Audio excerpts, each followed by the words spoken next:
Good morning students. आज हम आप लोगों को क्लास 12th की बायोलॉजी का हल्का सा इंट्रोडक्शन देंगे। ठीक है, बायोलॉजी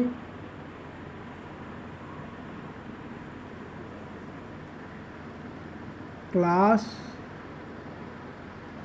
12th की बायोलॉजी। आप बायोलॉजी में जानते होंगे कि बायोलॉजी साइंस की वो ब्रांच है जिसमें हम लिविंग थिंग्स की स्टडी करते हैं, जो अभी लिविंग हो या आज के बहुत साल पहले कभी लिविंग थे, उन सब की स्टडी हम लोग बायोलॉजी में ही करते हैं। यानी लिविंग थिंग्स और फॉसिल सब की स्टडी हम लोग बायोलॉजी में ही करते हैं। ठीक है, इसमें एक शब्द आपके यहाँ बहुत आता है, लिविंग ऑर्गेनिज्म।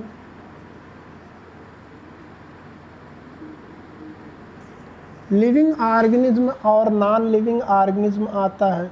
ठीक है, तो लिविंग ऑर्गेनिज्म और नॉन लिविंग ऑर्गेनिज्म की कैरेक्टरिस्टिक फीचर भी पढ़े होंगे आप लोग कि लिविंग ऑर्गेनिज्म रेस्पिरेशन करते हैं, लिविंग ऑर्गेनिज्म न्यूट्रिशन करते हैं, ग्रोथ होता है, रिप्रोडक्शन होता है, तमाम है, वो सब एकदम सही है, इसमें कोई दिक्कत नहीं।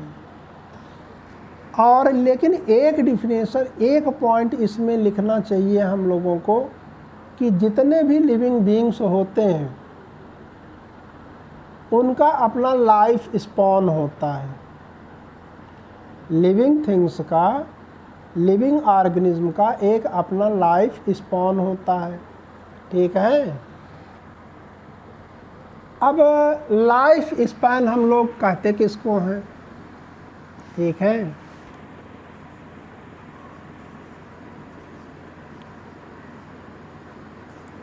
लाइफ स्पैन हम लोग देखेंगे। लाइफ स्पैन हम लोग देखिए, हर जितने भी लिविंग ऑर्गेनिज्म होता है उनका कभी न कभी बर्थ होता है। तो मान लीजिए एक समय उनका बर्थ हुआ, जन्म हुआ, कुछ दिनों तक उनमें ग्रोथ होगा, मैच्योरिटी आएगी।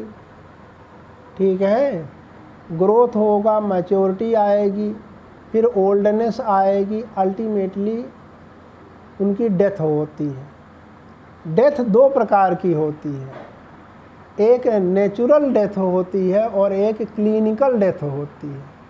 क्लिनिकल डेथ आप लोग मत, क्लिनिकल डेथ को सही डेथ नहीं माना जाता है, नेचुरल डेथ को हम लोग सही डेथ मानते हैं। नेचुरल डेथ का मतलब होता है जब हमारे शरीर या किसी ऑर्गेनिज्म के शरीर का जो प्रोटोप्लाज्म है बिल्कुल काम करना बंद कर देता है, तब उस कंडीशन को हम लोग नेचुरल डेथ मानते हैं। इसलिए हम लोग अगर लाइफ स्पॉन की डिफिनेशन लिखें तो आपके बुक में भी है, the period from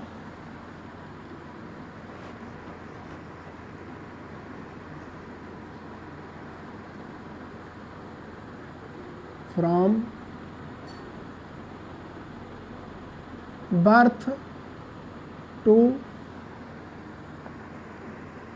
natural death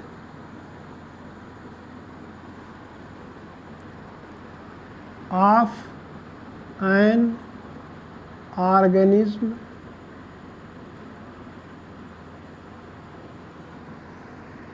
is called its life span. ठीक है, ये लाइफ स्पैन की डिफिनेशन है। अलग अलग ऑर्गेनिज्म का लाइफ स्पैन अलग अलग होता है। आप अपने बुक के फर्स्ट चैप्टर में अगर सेकंड पेज देखेंगे तो उसमें तमाम प्रकार के ऑर्गेनिज्म बने हुए हैं, उन ऑर्गेनिज्म के लाइफ स्पैन्स लिखे हुए हैं। ठीक है, उनको आप लोग देखिएगा अवश्य कि किसका लाइफ स्पैन कितना क्या होता है। अब इसके बाद इस चैप्टर में यानी बायोलॉजी का जो चैप्टर है वो चैप्टर वास्तव में रिप्रोडक्शन इन ऑर्गेनिज्म है। चैप्टर का नाम क्या है?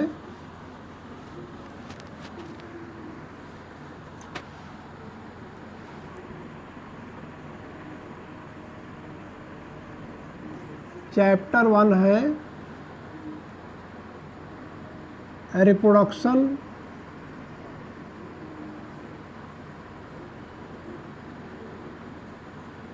इन ऑर्गेनिजम्स।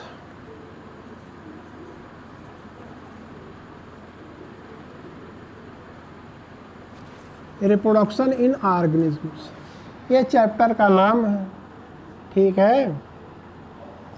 और इसमें हम लोग सबसे पहले तो पढ़ेंगे ही रिप्रोडक्शन ही, ठीक है। सबसे पहले रिप्रोडक्शन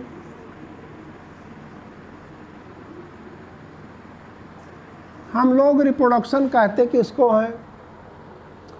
रिप्रोडक्शन की क्या डिफिनेशन है? हम लोग डायरेक्टली कहते हैं कि ऐसा प्रोसेस जिससे एक ऑर्गेनिज्म से दूसरा नया ऑर्गेनिज्म प्रोड्यूस होता है, उस प्रोसेस को हम लोग नाम देते हैं रिप्रोडक्शन। ऐसा नहीं लिखते, थोड़ा सा इसमें सुधार कीजिए, ठीक है। इसमें हमको आपको लिखना चाहिए the biological process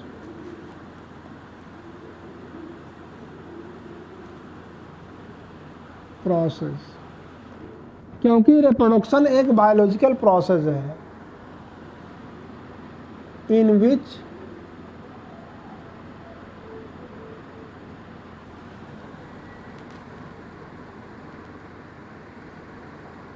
new offsprings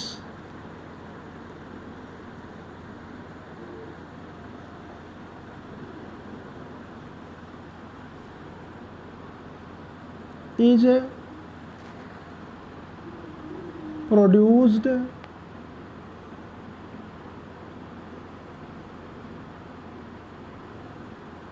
new offsprings of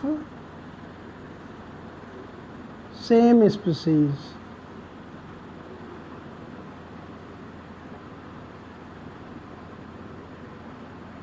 is produced from pre-existing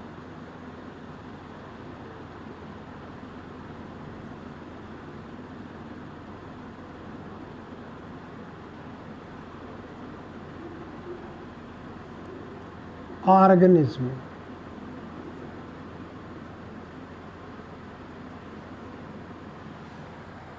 The biological process in which new offspring of same species is produced from pre-existing organism is called reproduction. यहाँ पर आप लिख सकते हैं is called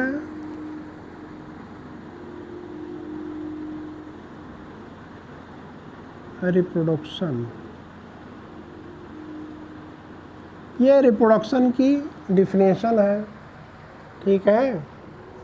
रिप्रोडक्शन की definition आपके book में भी दी गई है, ठीक है। हम यहाँ पर सेम स्पीसीज लिख दिए हैं। सेम स्पीसीज का होगा तो इसका मतलब स्ट्रक्चर सेम होगा। आपके यहाँ सेम मार्फोलॉजी लिखा गया है, ठीक है। हम सेम स्पीसीज लिखे हैं, ठीक है। अंतर दोनों में कोई नहीं है, ठीक है। रिप्रोडक्शन कितने प्रकार के होते हैं ये भी आप जो जानते हैं। रिप्रोडक्शन 2 प्रकार के होते हैं, sexual reproduction and A sexual reproduction. यानी हम लोग लिख लें अगर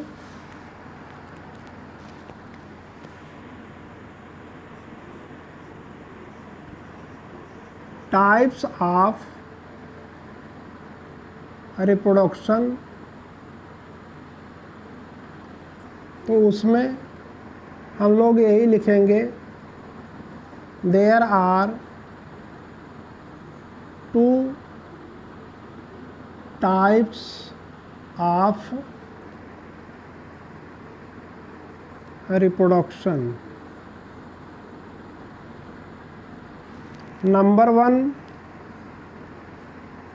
एसेक्सुअल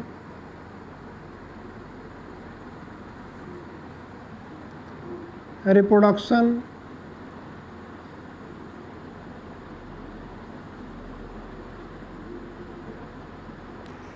और नंबर 2 आप लिखेंगे सेक्सुअल रिप्रोडक्शन।